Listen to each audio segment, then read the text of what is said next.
सावन के महीने में आप कर सकते हैं अपनी परेशानियों का हल। आ रहे हैं बहुत ही कारगर उपाय इस एपिसोड में।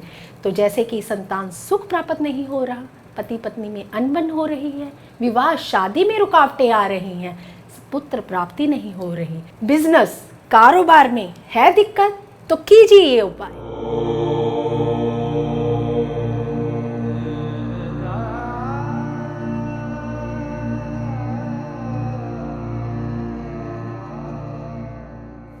नमस्कार जी, मैं Shifali secret of your life program में आपका तहे दिल से स्वागत करती हूँ। एक बार फिर से आपके सामने हाजिर हैं।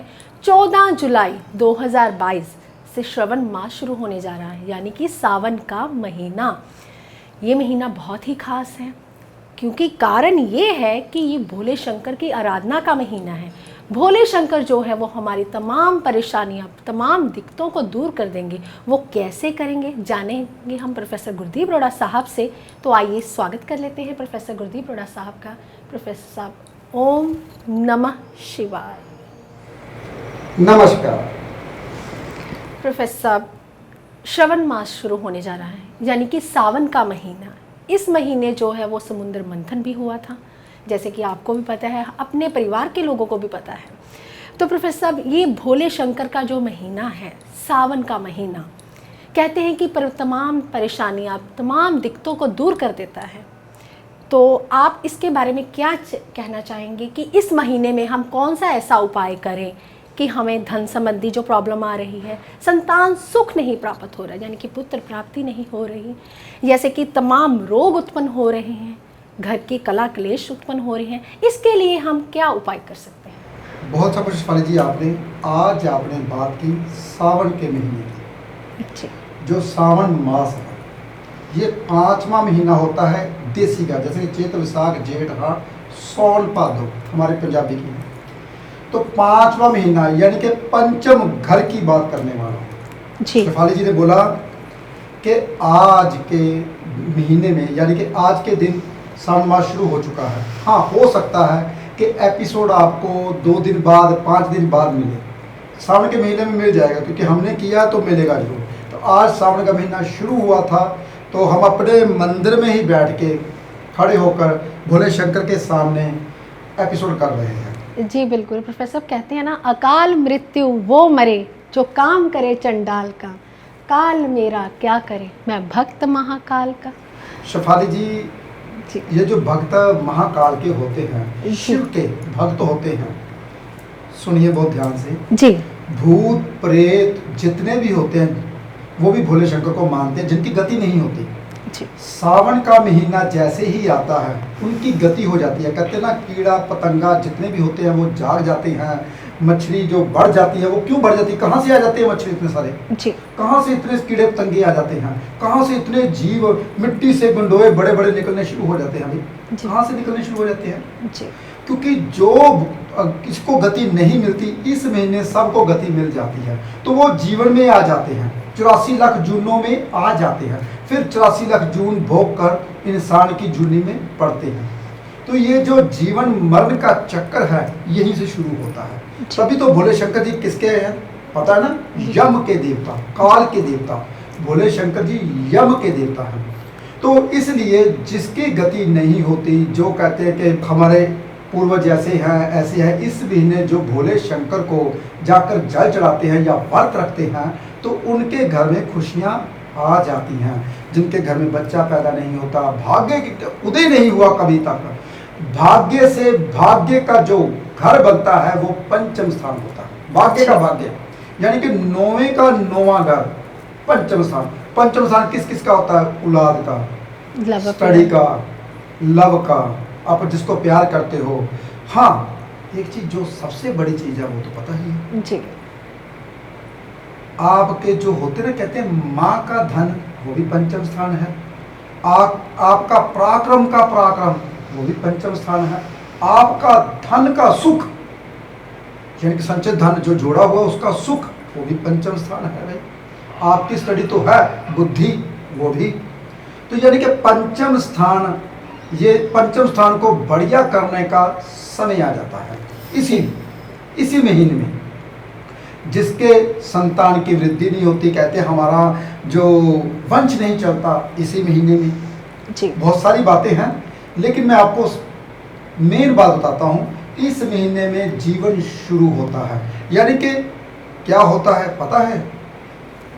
जीवन कौन सा शुरू होता है? जिसकी मृत्यु हो चुकी होती है, जिसको गति नहीं मिलती, उनका जीवन कीड़े पतंगों के रूप में होता है। एक बात हो, देव कहते हैं देवता सो जाते हैं, और ये जो अभी एकादशी निकली है, देवता सो गए हैं। अभी देवउठनी एकादशी आएगी 4 महीने तक, दीपावली के बाद फिर देवता जागेंगे। इस वक्त हम कहते हैं दूध चढ़ाया जाता है शिवलिंग के ऊपर। क्यों चढ़ाया जाता है दूध?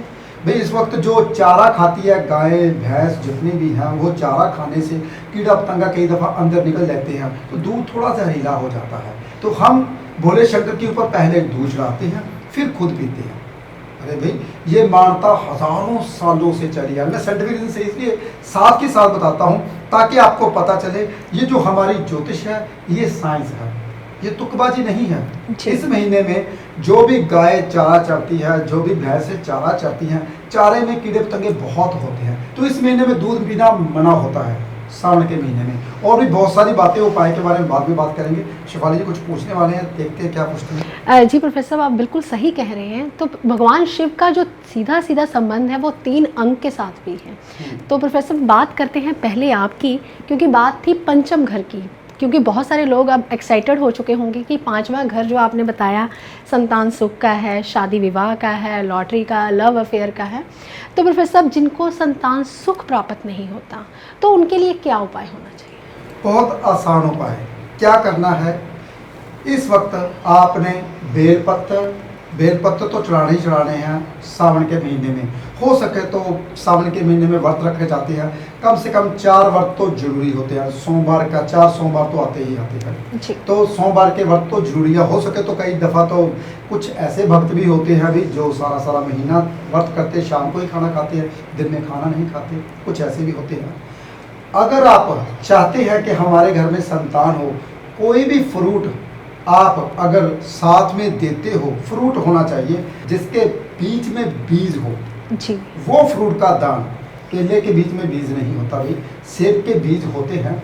वो फ्रूट का दान अगर साथ में करते हो, बेलपत्र चढ़ा के और फूल चढ़ाकर, और आप गुलाब की पत्तियां या गुलाब चढ़ाकर और जल चढ़ाते हो, साथ में दूध चढ़ाते हो, तो इससे आपके घर में जो संतान की प्रॉब्लम है वो दूर हो जाती है, संतान की प्राप्ति हो जाती है। जी प्रोफेसर, ऐसा 4 हमने जो है सोमवार ये करना है लगातार, तभी संतान सुख की प्राप्ति हो सकती है। लेकिन बात आती है प्रोफेसर धन संबंधी। धन किसको नहीं चाहिए, लेकिन प्रोफेसर क्या होता है, धन आता तो है लेकिन बरकत नहीं रहती, तो उसके लिए आप क्या बताएंगे इस सावन के महीने में? शिफाली जी, धन के लिए अगर हम मीठा चढ़ाते हैं, जैसे कि शहद होता है, पंचामृत बना के चढ़ा सकते हो, गन्ने का रस दे सकते हो, गन्ने के रस से भी आपके घर में धन की प्राप्ति आती है। हाँ, अगर बीमारी भी नहीं जाती तो भी गन्ने का रस बहुत सहायक होता है। अगर गन्ने का रस शिवलिंग के ऊपर चढ़ाते हो, इससे बीमारी तो दूर होती है, साथ में धन की प्राप्ति भी होती है। एक बात सुनिए बहुत ध्यान से, कुछ लोग कहते हैं सुबह सुबह गन्ने का रस नहीं मिलता, वो रात को फ्रिज में रखते हैं, सुबह चढ़ाते हैं। ऐसा नहीं करना चाहिए। ऐसा करने से हमारा जो कहते हैं ना, जो रस मिलना होता है हमें, वो नहीं मिल पाता। तो ताज़ा ही गन्ने का रस निकालिए। वैसे तो आजकल क्या होते हैं, गन्ने वाले वो मंदिर के बाहर ही खड़े होते हैं, सुबह सुबह आकर खड़े हो जाते हैं, तो गन्ने का रस चढ़ाने से भी धन की प्राप्ति हो जाती है। जी प्रोफेसर साहब, ये आपने बहुत अच्छा बताया, क्योंकि धन संबंधी जो प्रॉब्लम है वो मुझे लगता है कि 90% लोगों को है। तो प्रोफेसर साहब जो है बात ये है कि अच्छे पति की कामना कौन सी औरत नहीं करती? हर लड़की को होता है कि जो मेरा पति हो वो बहुत अच्छा हो। अच्छा पति मिलने के लिए वो 16 सोमवार के व्रत भी करती है, अच्छा पति मिलने के लिए वो सावन के ये 4 व्रत भी करती है।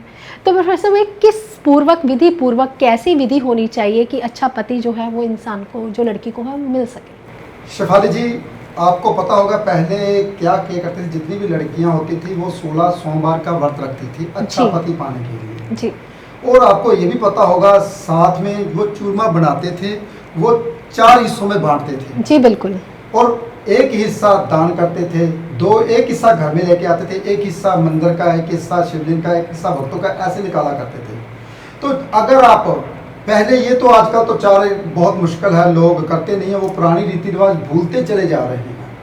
तो आप क्या करते हैं, आप उद्यापन के वक्त समय ही चूरमा लेके जाते हो, उससे पहले नहीं लेकर जाते।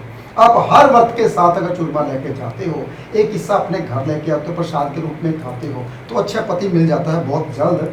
जिसकी शादी नहीं होती उसके लिए ये बहुत कारगर उपाय है। और सबसे बड़ी चीज़ ये है कि जो भी इंसान क्या करते हैं, मंदिर जाने के लिए फटाफट से जल्दी जल्दी तैयार होते हैं, खाली हाथ चले जाते हैं घर से, और वहीं से लोटा उठाते हैं और वहीं से शिवलिंग के ऊपर जल चढ़ाते हैं और वहीं पे माथा टेक के वापस आ जाते हैं। ऐसा बिल्कुल भी नहीं करना चाहिए। पहले क्या किया करते थे वो रीति रिवाज सब भूल चुके हैं, उसमें जाइए, आप पीछे जाइए थोड़ा सा, देखिए लोटा घर से लेकर जाते थे, दूध डालकर, थोड़े से चावल डालकर, गुलाब की पत्तियां डालकर घर से लेकर जाते थे, वहां जाकर चढ़ाते, थोड़ा सा घर में लेकर आते थे, घर में छिड़का जाता था, जिससे सुख समृद्धि बढ़ती थी। लेकिन आजकल करते तो हैं, लेकिन कर्मकांड कर रहे हैं, जो कहते हैं हमने भी कर्मकांड कर। कर्मकांड का मतलब ये होता है कि आपका फल नहीं मिलता। आप ये है कि सुबह दुकान पे जा रहे हो, शाम को वापस आ रहे हो, दुकान पे जो होता है वो जितना बट्टा उतना किया, सब कुछ ऐसे ही चल रहा है। लेकिन सुख शांति के लिए जब आप घर में जल लेकर आते हो, घर में छिड़कते हो, तो एक तो सबसे बड़ी चीज़ है, कीड़ा पतंगा घर में नहीं घुसता, सांप वगैरह घर पे नहीं आते, जो कच्ची लस्सी घर पे छिड़कते हैं, तो ये तो सब भूल ही चुके हैं। तो मैं जो बीती बातें होती हैं वो दोहराने के लिए आपके सामने आता हूँ कि जो आप भूल चुके हैं। पहले क्या किया करते थे, सुबह सुबह जब स्त्री उठती थी, नहा धो के घर के दलीजों में पानी डाला जाता था, ताकि हमारी दलीज क्या होती थी, मैंने पहले एपिसोड में बताया था, दलीजों में पानी डालने का मतलब क्या होता था जी।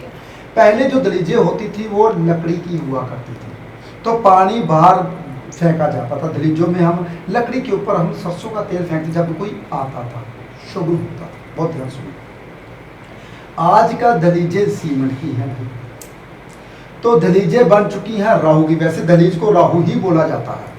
पानी छिड़कने का मतलब ये होता है राहु को शांत करना, यानी कि सुबह सुबह आपने चंद्र डाल दिया दलीजों के ऊपर, ताकि आपके घर में कोई मुसीबत ना आ सके। देखिए, सुबह सुबह पानी डालने का मतलब होता है कि आपके घर में कोई मुसीबत ना आ सके। जब भी आप मंदिर से जल लेकर आते हो, सबसे पीछे कमरे से छिड़कते हुए बाहर लेकर जाना, ऐसे नहीं बाहर से अंदर को छिड़कना है, तो ऐसे नहीं करना। नेगेटिविटी जो घर के भीतर घुस चुकी है या घुसी हुई है, या आपके घर में दिल नहीं लगता, कईयों का घर में दिल नहीं लगता। हमारा तो ऐसा घर है कि हम कहते हैं ऑफिस में फटाफट छुट्टी करें, 5 बजे सीधा घर में चले जाए। तो पहले ऐसे हुआ, पहले तो लोग ऐसे घर से निकलते हैं तो घर में घुसने का दिल नहीं करता, हमारा घर में ना दम घुटता है।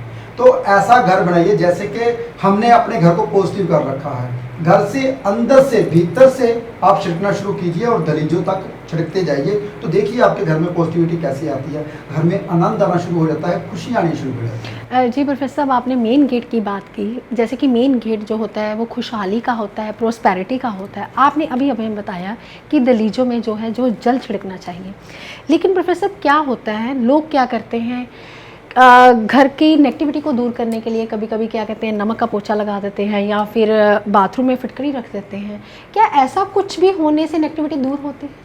शिफाली जी, नमक का पोछा, कौन सा नमक? जी, ये भी मैटर करता है। सबसे पहली बात, तो पहले जो डले का नमक आता, काला नमक जिसे हम बोलते थे, पाकिस्तानी नमक होता था जी, वो नमक का पोछा लगाने से, वो नमक का डला रखने से नेगेटिविटी वाकई में नहीं घर में घुसती, ये सत्य है। जी। जो फटकड़ी रखते हैं उसके आपके घर में जो नजर दोष होता है, जो परेशानियां अचानक आती है वो रुकती हैं।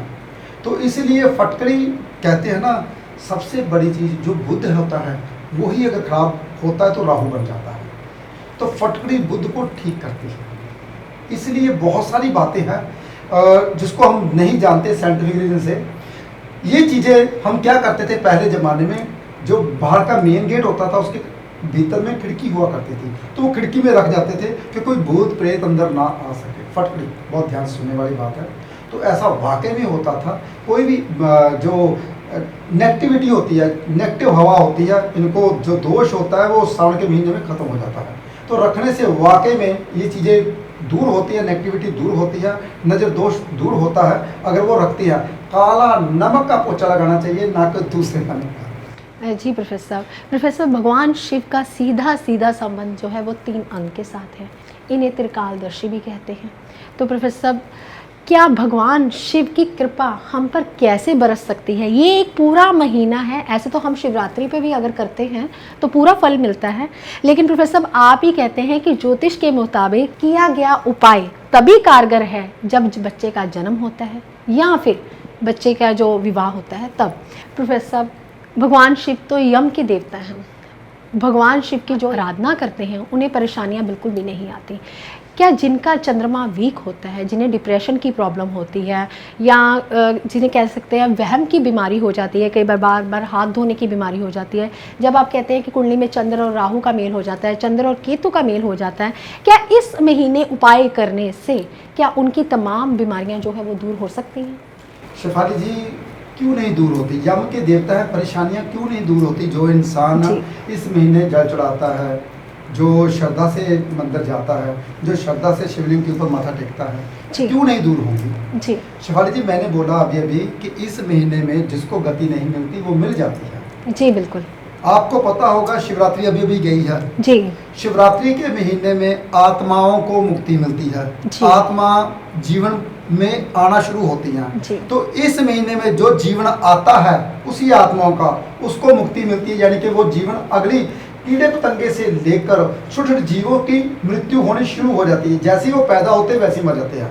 कईयों की जो होती है 1 सेकंड की मौत होती है, जैसे जीवन लिया वैसे चले गए। कई 1 मिनट के लिए, कई 1 घंटे के लिए, कई 2 घंटे के लिए, कई 5 घंटे के लिए, पूरे ऐसे हमारे 84 लाख जीव जो जंतु हैं।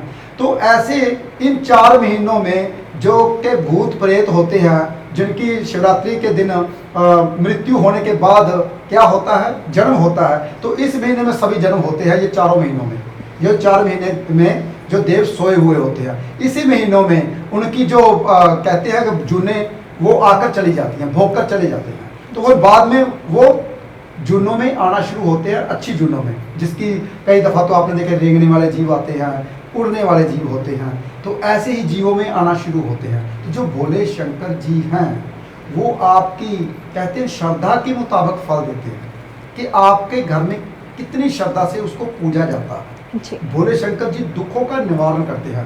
कहते हैं ना कि हमारे घर में बीमारी नहीं जाती, नाइलाज बीमारी है, उसका इलाज नहीं है, तो महामृत्युंजय करना चाहिए या सुनना चाहिए। इससे क्या होता है, हमारी बीमारियां दूर होनी शुरू होती है, क्योंकि यम के देवता है, क्यों नहीं होंगी अगर श्रद्धा से सुनोगे या करोगे या बोलोगे। तो ऐसे ही है भोले शंकर जी, आपकी श्रद्धा के मुताबिक आपको फल मिलता है। आप जितना उनको चाहते हैं, जितना दिल से मानते हैं, जैसे कि हम हमेशा ही ओम नमः शिवाय। वैसे एक बात और बता दूं रहस्य की, ओम नमः शिवाय ब्रह्मा विष्णु महेश तीनों का वास, तीनों का वास है ओम नमः शिवाय। तो आपने कहते हैं ना ओम नमः शिवाय, तो सिर्फ भोले शंकर का ही है। ये तीन के बिना कुछ भी नहीं। मैंने पहले बताया था कलर भी 3 हैं जी, देवता भी 3 हैं। तो ये जितने भी हमारे कहते हैं कि धरती में पताल, जो तल है, आकाश है, ये भी 3 है। सब कुछ 3 ही है, गुण भी 3 ही, गुण भी 3 ही है, सब कुछ 3 ही है। तो इसीलिए ब्रह्मा विष्णु महेश को अगर ध्याना है ओम नमः शिवाय, तो हम तो विष्णु भगवान को भी कहते हैं कि जिसने ओम का जाप कर लिया, उसमें सृष्टि में जितने भी देवी देवता हैं उनको नमन कर लिया। तो बहुत सारे रहस्य की बातें हैं, मैं आपको बताता रहूँगा जैसे जैसे शेफाली जी पूछते हैं। उपाय, किस चीज़ का क्या उपाय होता है? आपकी कुंडली के मुताबिक चंद्रमा कहाँ बैठा हुआ है जी, जिसका 6ठे हाउस में चंद्रमा बैठा है उसको क्या करना चाहिए, जिसका 8 हाउस में चंद्रमा बैठा है उसको क्या करना चाहिए, जिसका 12 हाउस में चंद्रमा बैठा है। चंद्रमा कौन से घर में ज़्यादा बुरा होता है? 6, 8, 12 में चंद्रमा बहुत बुरे होते हैं। उसके बाद तीसरे घर में भी चंद्रमा अच्छे नहीं होते। वैसे तो चंद्रमा अकेले बैठे किसी भी घर में अच्छे नहीं होते, लेकिन फिर भी अगर उनके साथ कोई ग्रह बैठा है तो चंद्रमा को सपोर्ट मिल जाती है। पानी है, बहुत ध्यान से सुनिए, पानी को बांध ना बंधा जाए तो वो चाहता रहता है, जहाँ फैलता रहता है। अगर चारों तरफ पानी फैल जाए फिर धीरे धीरे सूखने लगता है, तो जहाँ इकट्ठा होता है उतना सा रह जाता है, बाकी सब सूख जाता है। चंद्रमा खराब हो जाता है जब अकेला बैठा हो। अगर पानी को बांध दिया जाए, साथ में गुरु आ जाए, साथ में मंगल आ जाए, साथ में कोई और ग्रह आ जाए, तो उसके लिए क्या करना चाहिए? देखिए, अगर साथ में गुरु आता है तो गज केसरी योग बोला जाता है। अगर साथ में मंगल देव आ जाते हैं तो लक्ष्मी योग बोला जाता है। शुक्र आ जाते तो कहते हैं महालक्ष्मी योग। देखिए, आपके चंद्रमा के साथ कौन सा ग्रह बैठा है, उसके लिए कौन सा उपाय बनता है। जनरल उपाय तो हमारा यही है, औलाद नहीं होती तो आपने शिवलिंग के ऊपर फल चढ़ाना है, शादी नहीं होती तो आप मीठा चढ़ाइए, गन्ने का रस, शहद, पंचामृत चढ़ा सकते हो। ऐसे बहुत से उपाय हैं, लेकिन आपकी कुंडली के मुताबिक कौन सा उपाय बनता है। 6, 8, 12 में चंद्रमा है तो दूध अकेला बिल्कुल भी नहीं चढ़ाना। दूध में थोड़ा जल डाल दीजिए। दूध का दान भी नहीं करने से मैं मना करता हूँ कई दफ़ा, तो पैकेट बंद दे सकते हो, वो अलग बात है। कैसे करना है तो ये कुंडली के मुताबिक दान पुण्य किया जाए तो बहुत अच्छा होता है। बहुत सारी बातें हैं। चंद्रमा तीसरे घर में और भी ज़्यादा खराब होता है। बच्चा जैसे जैसे पढ़ता जाता है, माँ बाप गरीब होते जाते हैं। जैसे ही बच्चा पढ़ाई छोड़ता है, माँ बाप अमीर हो जाते हैं। देखिए, तीसरे घर का चंद्रमा का फल बता रहा हूँ मैं। तो सप्तम घर का चंद्रमा क्या करवाता है, माँ का लाडला बच्चा होता है लेकिन मैरिज को सही होने नहीं देता, मैरिज को टिकने नहीं देता, खराब करता है। उसके लिए हमको क्या करना चाहिए, शिवलिंग के ऊपर क्या चढ़ाना चाहिए, उसके लिए दूध में क्या डालना चाहिए, शक्कर डालनी चाहिए, गुड़ की क्या डालना चाहिए। तो ये देखने वाली चीज़ है कि आपका कौन चंद्रमा कौन सी राशि का पड़ा है। अगर 8 नंबर राशि का पड़ा है तो बहुत खराब है भाई। अगर 8 नंबर राशि का पड़ा है तो अगर आप सूर्योदय के बाद जाते हो शिवलिंग के ऊपर तो बहुत ज़्यादा खराब है, परेशानी आएगी। अगर आप सूर्योदय से पहले जाते हो तो परेशानी का हल हो जाएगा। तो ये देखिए कौन सी राशि का पड़ा है। अगर वृष राशि का पड़ा है तो जब मर्जी चले जाइए, पहले से राजा बन के आए हो तो राजा ही हो आप, आराम से जाओ। 2 नंबर राशि का चंद्रमा है, चाहे 8 बजे जाओ, शिवलिंग के ऊपर जल चढ़ाओ तो तब भी आपका जल माना जाएगा। अगर 8 नंबर राशि का है तो सूर्योदय के बाद जाते हो तो परेशानियां साथ नहीं छोड़ेंगी। तो क्या करना चाहिए, भोले शंकर जी कहते हैं कि हम आपके लिए, जो आप तो कभी भी आ सकते हो, जैसे कि हम कहते हैं अगर 3 से लेकर 4 बजे के बीच में जल चढ़ाया तो वो जल अमृत बन जाता है। अगर 4 से लेकर 5 बजे के भीतर चढ़ाया तो वो जल दूध बन जाता है। अगर 5 से लेकर 6 बजे के बीच में जल चढ़ाया तो वो जल जल ही रह जाता है। तो देखिए, अगर आप दूध 5 से लेकर 6 के बीच में चढ़ाते तो वो जल ही माना जाता है। तो भोले शंकर जी के ऊपर चढ़ाने की मान्यता भी बहुत ज़्यादा है। आप कब चढ़ा रहे हो, क्या चढ़ा रहे हो, कुंडली के मुताबिक क्या कर रहे हो, ये आपको कुंडली के मुताबिक आपका पंडित ब्राह्मण बता सकता है, नहीं तो अच्छा एस्ट्रोलॉजर बताएगा। वैसे जनरल उपाय हमने बता ही दिए। प्रोफेसर साहब, आज आपने हमें बहुत अच्छा ज्ञान दिया। हमें आपने बताया कि टाइम इज़ प्रीशियस, समय बहुत कीमती है। आज हमें पता चला कि अगर हमने चंद्रदेव का उपाय करना है तो सुबह के वक्त करना है, अगर बुध देव का उपाय करना है यानी कि राहु देव का उपाय करना है तो शाम के वक्त करना है। यानी कि समय बड़ा महत्व है। तभी तो कहते हैं कि नर बलि नहीं होत है, समय होत बलवान, भीलन लूटी गोपिका, वही अर्जुन वही बाण। यानी कि समय ही महत्वपूर्ण है। तो प्रोफेसर साहब, आज आपने हमें बहुत अच्छा ज्ञान दिया कि सावन के महीने में हम अपनी तमाम परेशानियां, तमाम दिक्कतों को कैसे दूर कर सकते हैं। आपके उपाय करके हमें वैसे ही बड़ा अच्छा फल मिल रहा है और इस सावन के महीने में हम पूरा लाभ उठा सकते हैं।